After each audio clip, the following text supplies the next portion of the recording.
ఈ బిల్డింగ్స్ పరిశీలించుంటే ప్రజావేదికను కూల్చేసినట్టు ఇవి కూడా డిమాలిష్ చేసేవాడేమో సార్. అది దేవుడు కాపాడాడు.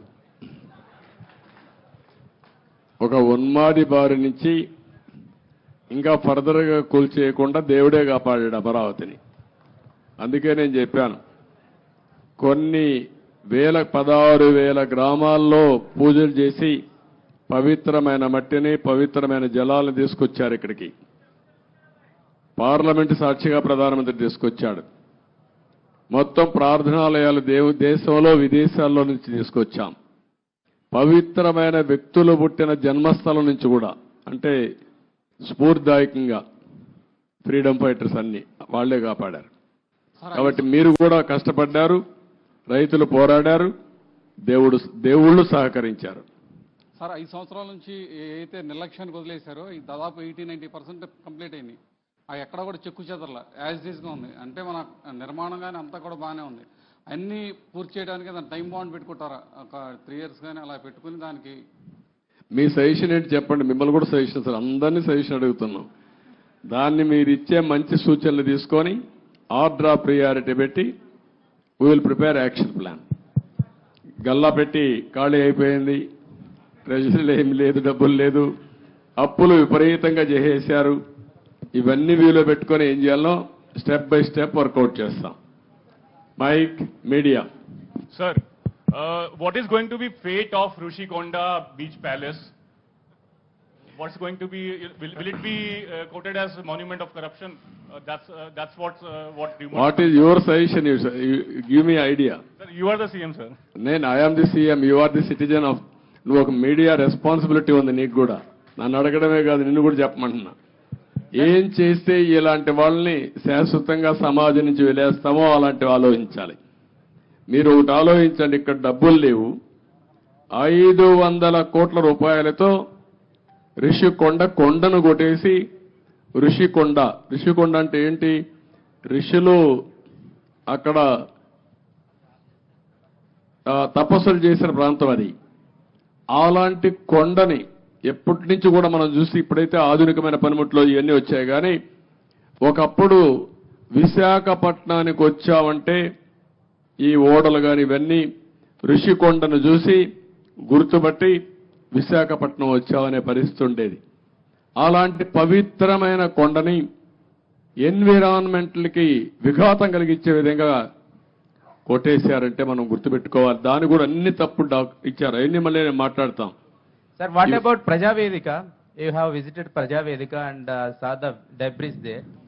Are you going to remove the debris and reconstruct the Prajavedika same place, or are you going to make it as a museum? ఏం చేయాలి నువ్వు చెప్పు. నువ్వు నిన్ను అడిగితే మీరంతా ఏంటంటే నన్ను క్వశ్చన్స్ అడుగుతున్నారు, నేను మిమ్మల్ని క్వశ్చన్స్ అడుగుతున్నా. ఇప్పుడు మీరు ఆన్సర్ చేయండి. నాకు ఏం చేస్తే బాగుంటుంది. ఇప్పుడు మా మిత్రుడు ఇచ్చాడు శ్రీనివాస్ ఒక మాట. అమరావతి ఉద్యమం 1631 రోజులు. 1 + 6 + 3 + 1 11 అన్ని అంకులు కలిపితే జగన్కు వచ్చిన సీట్లు 11. అంటే 2 సరిపోయినాయి. ఇదే దేవుడు రాసిన స్క్రిప్టు, ఇది దేవుడి స్క్రిప్టు. అక్కడికి చాలలేదు. ఈ 11 ఇవ్వడం కూడా కరెక్టా లేదా చర్చ జరగాల్సిన అవసరం ఉంది. అందుకే నేను మిమ్మల్ని అందరినీ కోరుతున్నా, కొన్ని ఇక్కడ మాకు కూడా కొంతమంది ఇబ్బందులు వచ్చాయి. సరైన క్యాండిడేట్ నిలబడలేకపోయారు. నిలబడింది ఇక్కడ ప్రజలు ఎక్కడికక్కడ ముందుకు వచ్చి ఓట్లేశారు. కొన్ని సమస్యలు ఉన్నాయి. కానీ ఏది ఏమైనా ఇలాంటి వ్యక్తులు రాజకీయాలకు అర్హత ఉందా? ఇది చర్చ జరగాల్సిన అవసరం ఉంది రాష్ట్రంలో. Sir, people are confident that you can complete entire Amaravati construction, complete the buildings and everything. That's why they gave good verdict. They gave good verdict. Majority of the seats, 161 seats like that. Majority ఇస్తే అయిపోయింది వాళ్ళ పని. మీ పని అయిపోయిందా? Yes, sir. We are confident that you can build. No, you are confident. ఎట్లా build చేయాలో కూడా ఆలోచనలు ఇవ్వండి అందరూ కూడా.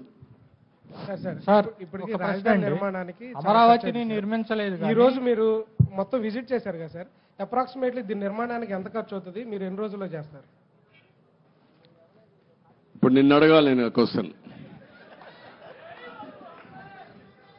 నిన్ను నేను నియమిస్తే నువ్వు ఎట్టగడతావు చెప్పని అడగాలి నేను ఇప్పుడు. కాబట్టి క్వశ్చన్ అడగడం చాలా ఈజీ, కానీ ఆలోచించి చెప్పడం చాలా కష్టం. సీఎం గారు, నేను ఇంతవరకు ఎంత డబ్బులుంది ఖజానాలో తెలియదు. నిన్నే నేను చూసా, ఆఫ్ బారోయింగ్ ఆన్ బారోయింగ్ రెండు ఉన్నాయి. కొన్ని లెక్కలు చూపించి బారో చేశారు, కొన్ని లెక్కలు చూపించకుండా బారో చేశారు. మద్యం కూడా రాబోయే రోజుల్లో వచ్చే ఆదాయాన్ని తాకట్టు పెట్టి బారో చేశారు.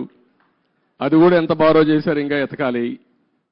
ఇవన్నీ ఒక్కొక్క ఎక్కడెక్కడ ఉన్నాయో మనకే తెలియదు. ఇప్పుడు మనం చూసాం, ఆఫీసర్లు మొన్నటి వరకు అడ్డదుడ్డంగా సంతకాలు పెట్టేవాళ్ళు ఎక్కడున్నారు, అడ్రస్ లేరు. ఇప్పుడు చాలా సమస్యలు ఉన్నాయి. బట్ ప్రజలు ఇచ్చినటువంటి మ్యాండేట్ చాలా స్పష్టంగా ఇచ్చారు. చాలా మంది నన్ను అడిగారు ఒక మాట, ఇలాంటి క్లిష్టమైన పరిస్థితిలో మీరు ఏం చేయగలుగుతారని అడిగారు.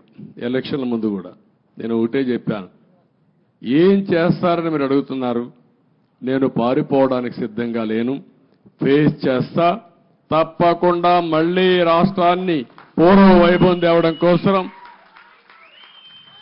పునర్నిర్మాణం వైపు ముందుకు పోతానని చెప్పా. అందుకే నేను అధ్యయనం చేస్తున్నా మీ అందరి ద్వారా. చేసిన తర్వాత అమరావతి కూడా ఏం చేయాలో నిర్దిష్టంగా చెప్తాను, ముందుకెళ్తాం.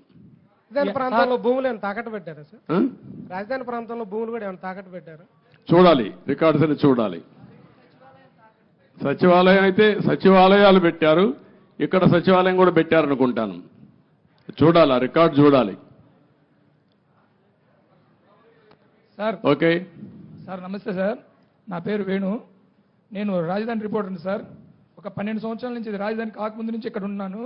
మీరు అమరావతిని చరిత్రగా నిలబెడదామని ఎలా ఉన్నారు, ఈ చరిత్రలో జరిగే కొన్ని కార్యక్రమాలను కూడా అలాగే దిష్టిబొమ్మలాగా అలా ఉంచి మంచిని చెడును చూపించే మా రాబోయే తరాలకు కూడా అలాంటి చూపించే విధంగా ఉంటే ప్రజావేదిక బాగుంటుందని నా ఉద్దేశం సార్.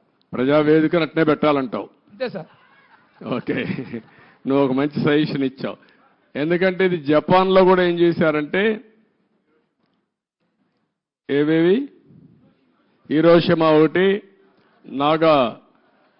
నాగసాకి అనుకోండి, నాగసాకి 2 సెకండ్ వరల్డ్ వార్లో మొత్తం బాంబులేసి మొత్తం డివాస్టేషన్ జరిగితే కొన్ని డికేడ్స్ అక్కడ పుట్టిన వాళ్ళు కుంటిగా గుడ్డిగా పుట్టారు.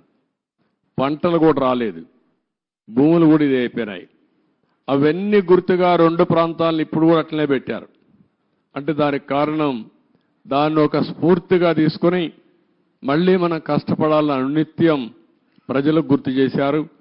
ఈరోజు అదే 2వ ప్రపంచ యుద్ధంలో దెబ్బతిన్న జపాన్ ప్రపంచంలోని అగ్రదేశంగా తయారైందంటే ఇలాంటివి చూసి పట్టుదల పెంచుకోవడం. అదే మరి మిత్రుడు ఇప్పుడు చెప్పాడు, ప్రజావేదికను కూడా యాజ్ ఇట్ ఈజ్ పెడితే చాలా బాగుంటుందని. అది కూడా ఒక మంచి ఆలోచన. Let us see. ఓకే,